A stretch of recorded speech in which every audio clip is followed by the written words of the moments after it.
मेरे ख्याल से हर एक मर्द को या एक नॉर्मल मैन को एक डर जरूर लगता है, वो है अर्ली डिस्चार्ज का। और एक्चुअली अगर देखा जाए तो बहुत सारे हमारे पास भी क्वेरीज ऐसी जनरेट होती है जहाँ पर हमें क्लैरिटी ऐसे ही देखने को मिलती है कि पेशेंट को टच करते ही छूते ही उसको इजैकुलेट होना या फिर उसका बस एक मूवमेंट आना जहाँ पर वो थोड़ा सा फोरप्ले करता है तब इजैकुलेट होना, या फिर वो कहता है कि अगर मैं हल्का सा इंसर्ट हो जाए तब भी इजैकुलेट हो जाना।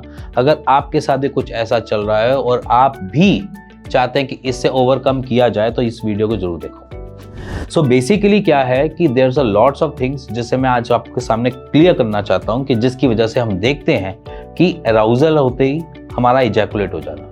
क्योंकि ये इसलिए होता है क्योंकि इसके पीछे सबसे बड़ा जो रीजन होता है वो हमारा होता है कंट्रोल, नर्व सेंसिटिविटी जो हम जनरली देखते हैं। अगर मान लीजिए अगर वहाँ की सेंसिटिविटी बहुत ज़्यादा हाइपर एक्टिवली काम कर रही होती है तो हमारे को अराउजल बहुत जल्दी होता है, जिसकी वजह से हमारी जो लॉन्ग लास्टिंग का टाइम पीरियड होता है वो कम होते हुए इजैकुलेशन हो जाता है। अब इसके पीछे रीज़न ये हो सकता है कि आपने कभी अपने लाइफ टाइम में या अपने बैक पास्ट हिस्ट्री में मास्टरबेशन काफ़ी कर रखी है और आपको मास्टरबेशन में बहुत जल्दी या रगड यूज़ किया हो। मतलब कि मास्टरबेशन इट्स नॉट लाइक कि आपने बहुत आराम से किया हो, मास्टरबेशन बड़ा रगड करके आपने उसको इजैकुलेट किया हो। तो उसमें क्या होता है, ओवर द टाइम पीरियड हमारे पेनिस को ये आदत पड़ जाती है जिसकी वजह से वो जल्दी इजैकुलेट कर देता है। सो एक तो रीज़न ये हो गया। दूसरा रीज़न ये होता है कि एक हमारे अंदर लैक ऑफ कॉन्फिडेंस होना। लैक ऑफ कॉन्फिडेंस मतलब कि आप इजैकुलेशन के बारे में ज़्यादा सोच रहे हो एज कम्पेयर टू अपने उस मोमेंट को सोचने के लिए। मतलब कि आप इंटरकोर्स के लिए प्लान कर रहे हो और इंटरकोर्स के लिए आप इजैकुलेशन को माइंड में जाकर लेके चल रहे हो, जिसकी वजह से इजैकुलेशन जल्दी हो जाता है। जैसे कि अगर मैं कुछ सोचता हूँ किसी भी चीज़ को लेकर, बॉडी पार्ट उसको एक्टिव करने में ज़्यादा टाइम नहीं लगाती है, वो वही एक्टिवनेस जो होता है वो बेसिकली आपकी बॉडी रिप्रेजेंट कर देती है और जो दिख जाता है एज ए इजैकुलेशन। अगर यहाँ पर आपका देखा जाए तो कोई ड्राइव बहुत अच्छी जाती है, कोई ड्राइव बहुत जल्दी डिस्चार्जेस में चली जाती है। उसके पीछे रीज़न यही होता है कि आपके ट्रिगर्स जो हैं वो आपकी इजैकुलेशन की तरफ ज़्यादा मैच्योर हो रहे हैं या ज़्यादा दिखने को हो रहे हैं, जिसकी वजह से वो इजैकुलेट कर देता है। अब इसमें थर्ड पॉइंट आता है जहाँ पर एंजाइटी और परफॉर्मेंस प्रेशर का एक क्राइटेरिया बोला जाता है, जिसमें कि मान लो कि मेरे को इंटरकोर्स करने से थोड़ा सा डर लग रहा है या घबराहट हो रही है, तो उस मोमेंट पे भी मेरे को या तो फिर इरेक्टाइल ही नहीं होगा, अगर इरेक्टाइल हो भी जाता है तो उसके बाद इजैकुलेट जल्दी हो जाता है। इस मोमेंट्स में ज़्यादातर देखा जाता है जब न्यू कपल्स बनते हैं जिन्होंने अरेंज मैरिजेस कर रखी होती हैं और उनका पहले कोई इंटरेक्शन ऐसा नहीं होता, तो वहाँ पर ये चीज़ें देखी जाती हैं कि उनके फर्स्ट अटेम्प्ट में ही बहुत ज़्यादा डिलेज हो जाते हैं। मतलब कि वहाँ पर एज ए पार्टनर एकदम से एक्टिवली सेक्सुअली कांटेक्ट नहीं बना रहा होता, जिसकी वजह से वहाँ पर हम देखते हैं कि वो डर रहा है, घबरा रहा है।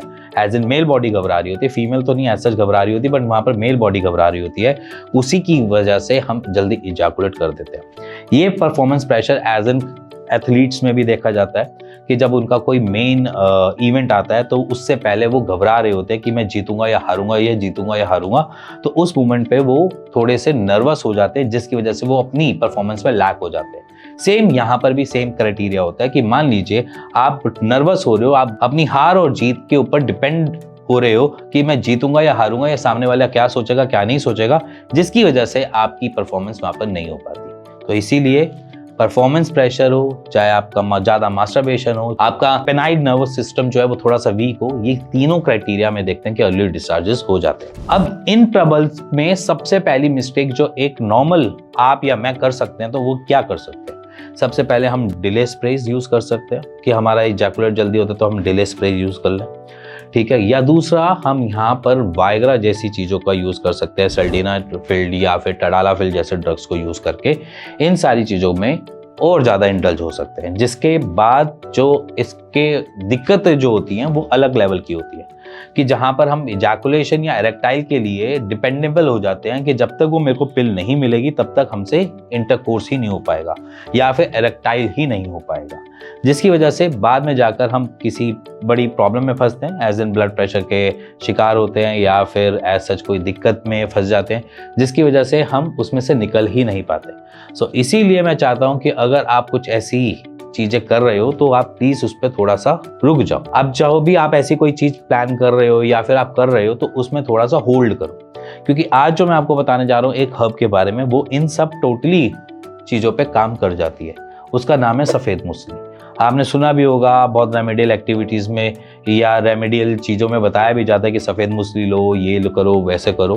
तो एक सफ़ेद मूसली एक ऐसी चीज़ है जो आपको टेस्टोस्टेरोन भी बूस्ट करती है, साइड बाय साइड आपको इन्हीं सब चीज़ों से थोड़ी सी परेशानियों से कम भी करती है। ऐसी प्रॉब्लम में आप ना फंसो, ऐसा वो आपके अंदर जाकर काम करती है।